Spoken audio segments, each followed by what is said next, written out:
Hi there and welcome back to Blue Tech Media's SEO training, and this is step 3. So now we've got the access information to get on the website, we've had their key phrases, and we've selected the best key phrases for them using the Google keyword tool.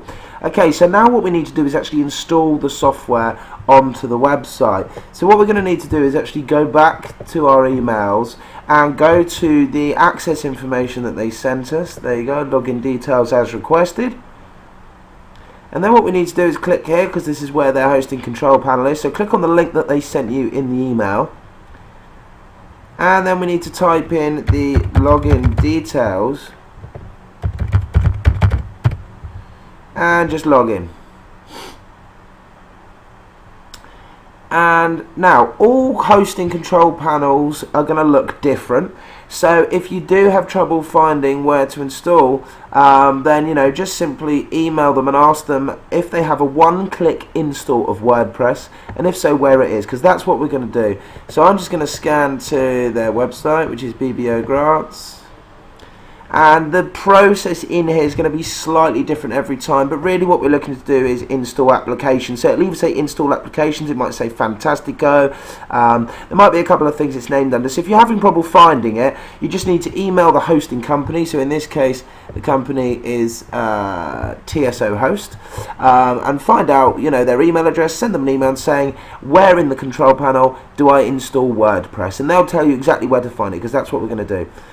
So we're going to install applications, and we're going to go to new software installation, and there we go, WordPress. It comes up right at the top because it is the most popular, and we're going to press install, and that's how easy it is. Now the thing is we don't want to install our software. Let's go to their actual website, this client's actual website.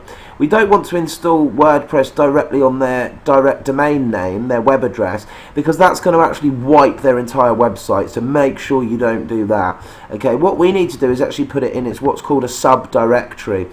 Now the way we decide that subdirectory, what we need to do is actually open up our Excel document with our key phrases again.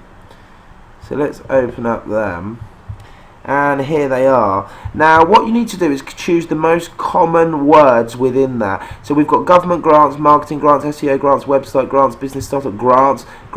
So obviously grants is going to be one of them. Government is also another one that's in there a lot, as we can see, government.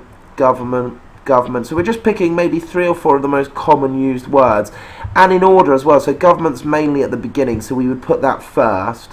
And then look, you can actually see businesses in there, businesses in there, businesses in there, businesses in there, but it's usually after the word government, so we would put that in the middle. And grants is usually towards the end of these key phrases, so we would put that there. So essentially that is now our key phrase directory. We're just picking the most common words within their list of phrases.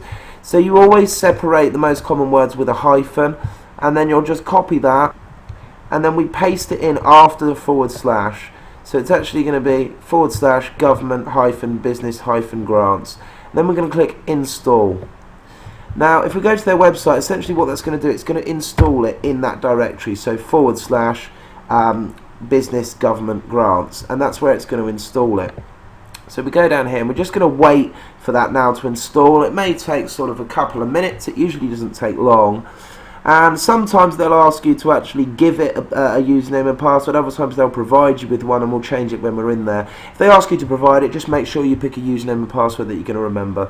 So there we go, bbogrants.org.uk, government / government - business - grants, and that's where our WordPress blog has actually installed. So if I now click login, it's going to give me the information. Now you always log in with the website, the directory, and then / WP admin, and it stands for WordPress admin. So I'm going to click on that link, and then I'm going to go back, and it tells me that it's given me a username and password. The username is admin, the password is new install. So I'm going to do that there, and this is what it will bring you to when you clicked on that and you've installed it properly, WordPress. Okay, very, very popular piece of content management system or blog, however you want to look at it. I'm just going to paste my password in, I'm going to log in.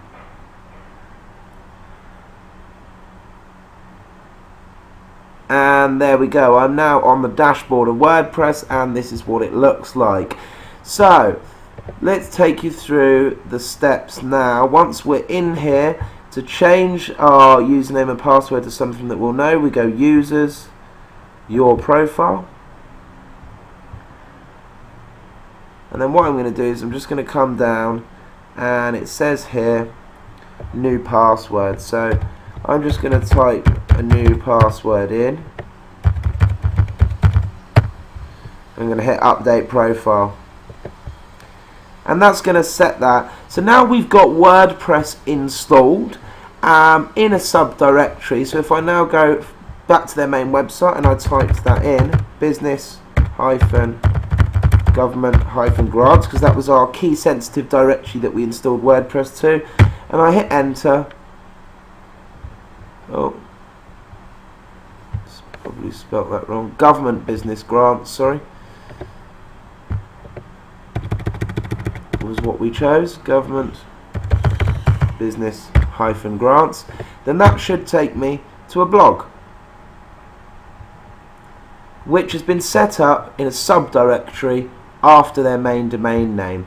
Now to actually log in, as I say, you just put after that then WP stands for WordPress-admin, just in case you want to go directly to it. And it'd be a good idea to save that to your favourites or something anyway, so that you remember it. And there we go, there's the dashboard where we did it.